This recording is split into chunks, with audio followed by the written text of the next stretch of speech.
Então, gente, tudo bom? Boa! Vamos continuar nossa revisão? Tá? Vamos lá. Então agora a gente vai falar sobre a América Espanhola. A independência da América Espanhola e também do Haiti. Então era uma colônia espanhola, né? Então vamos lá. Vocês ouvirem um barulho de pum pum pum pum pum, é o meu adorável vizinho martelando. Ele martela todos os dias. Eu não sei muito bem o que ele está pretendendo. Talvez derrubar o prédio. Mas enfim, não tem como controlar isso, então vamos embora. Cadê? Vamos lá. Então é isso, a gente vai ver os processos de dependência do Haiti, da América Espanhola, né?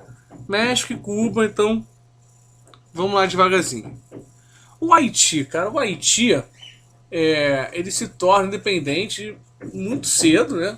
Depois dos Estados Unidos, mas antes de muitas outras colônias aqui na América. E o Haiti vai se aproveitar um domínio napoleônico na Espanha.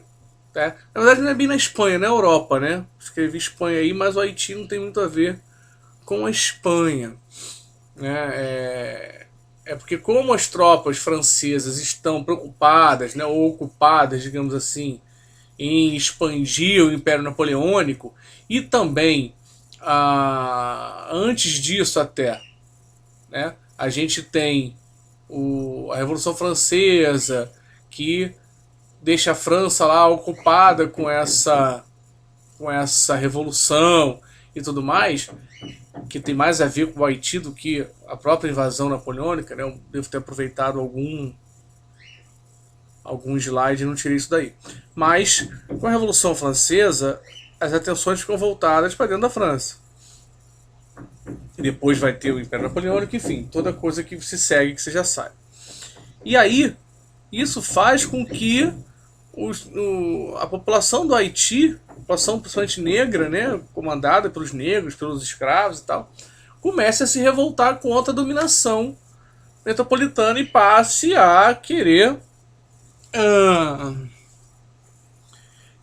se libertar, passe a querer lutar por sua independência, passe a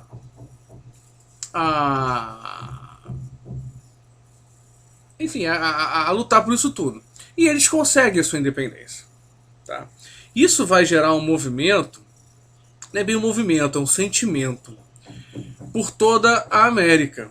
Um movimento que a gente vai chamar aqui, um sentimento que a gente vai chamar aqui de haitianismo, que era um medo constante de que acontecesse a mesma coisa nos países de grande maioria formada por negros escravizados. Entende? Porque assim, se essa notícia de que os negros se levantaram e tomaram o país para eles, quer dizer, para eles entre aspas, né? E tomaram o país e tornaram o país independente, isso poderia incentivar as outras colônias que também eram escravocratas, que tinham uma população de negros escravizados muito grande, né? Poderia fazer com que essa população negra se animasse, né, se incentivasse a fazer isso e começasse a pipocar vários movimentos de dependência pela América. Tá?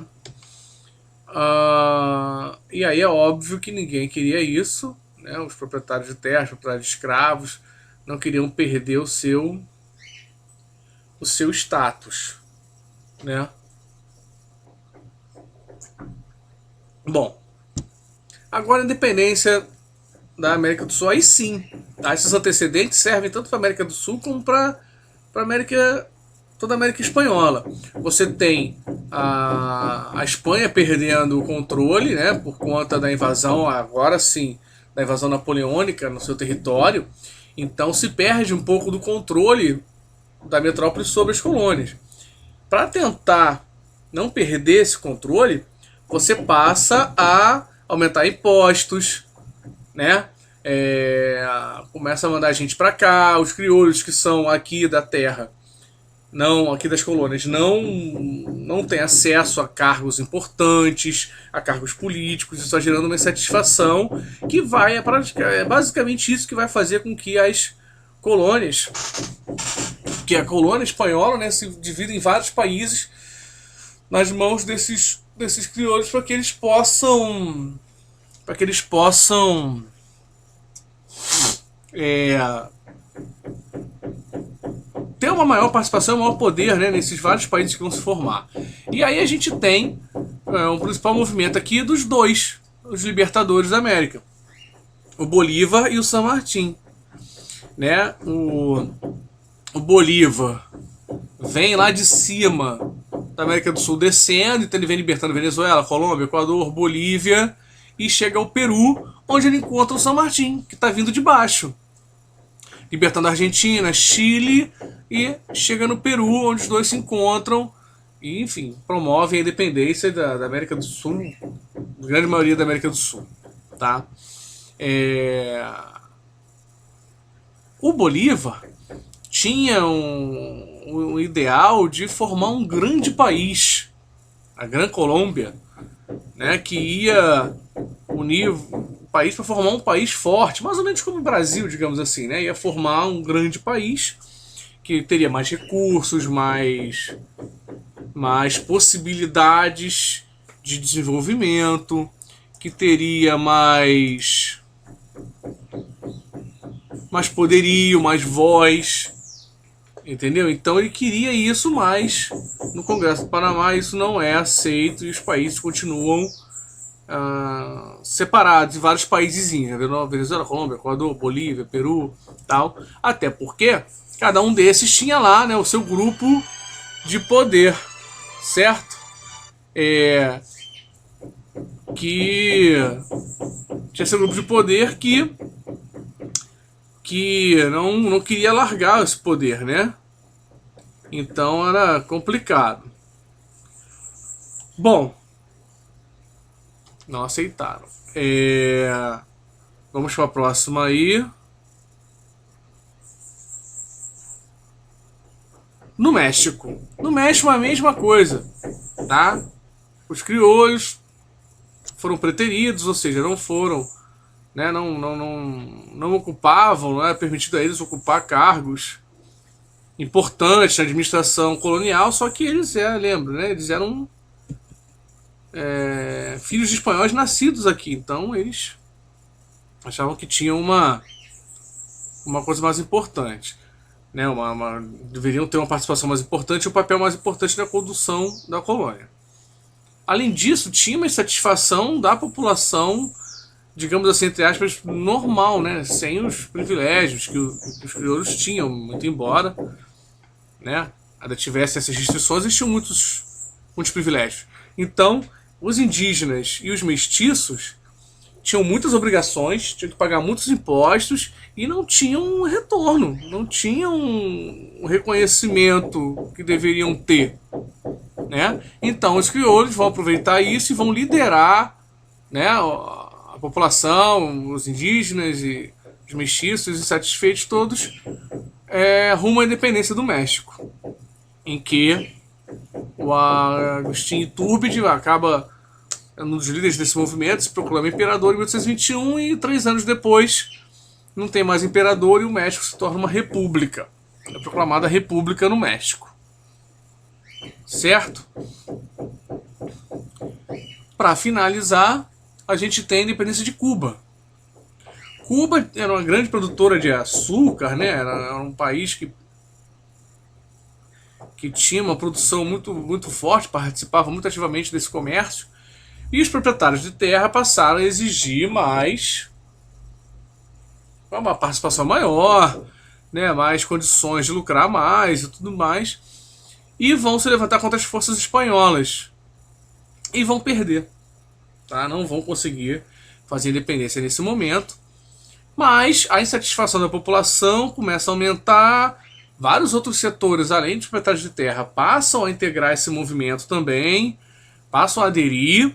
E agora a gente tem um fator que é crucial, que é a entrada dos Estados Unidos, né?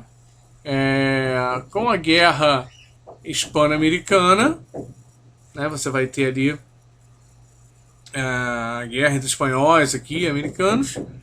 A Espanha perde e Cuba se torna independente em 1899. A gente já sabe que os Estados Unidos têm um interesse na América Latina toda, né? Desde 1823, lá com a doutrina Monroe, que isso fica escancarado para quem quiser, e para quem não quiser ver, tá lá, né? Então, os Estados Unidos passam a intervir na política cubana e os militares passam a ocupar o poder entre 1899 e 1902. Depois, os Estados Unidos conseguem colocar aí uma acho que uma cláusula, eu esqueci o nome da palavra, mas enfim, eles colocam na Constituição cubana uma coisa que foi conhecida como emenda Platt, em que os Estados Unidos teriam o direito de intervir em Cuba sempre que eles achassem necessário intervir, ou seja, sempre que os direitos deles não fossem atendidos, eles poderiam intervir. Né? Não é à toa que, inclusive, tem lá a base de Guantánamo, né, nos Estados Unidos, em Cuba, enfim. E essa emenda foi até 1930 que durou. Né? Essa intervenção americana toda em Cuba, inclusive, é um fator motivador também da Revolução Cubana, né? dessa exploração, desse aproveitamento que os americanos faziam de Cuba, né? Que incomodava alguns setores, vai também ser um fator de estímulo para a Revolução Cubana. Tá bom? Com isso a gente acaba a nossa revisão aqui. E eu queria agradecer vocês por estarem assistindo a essa revisão. Estudem para fazer a avaliação de vocês.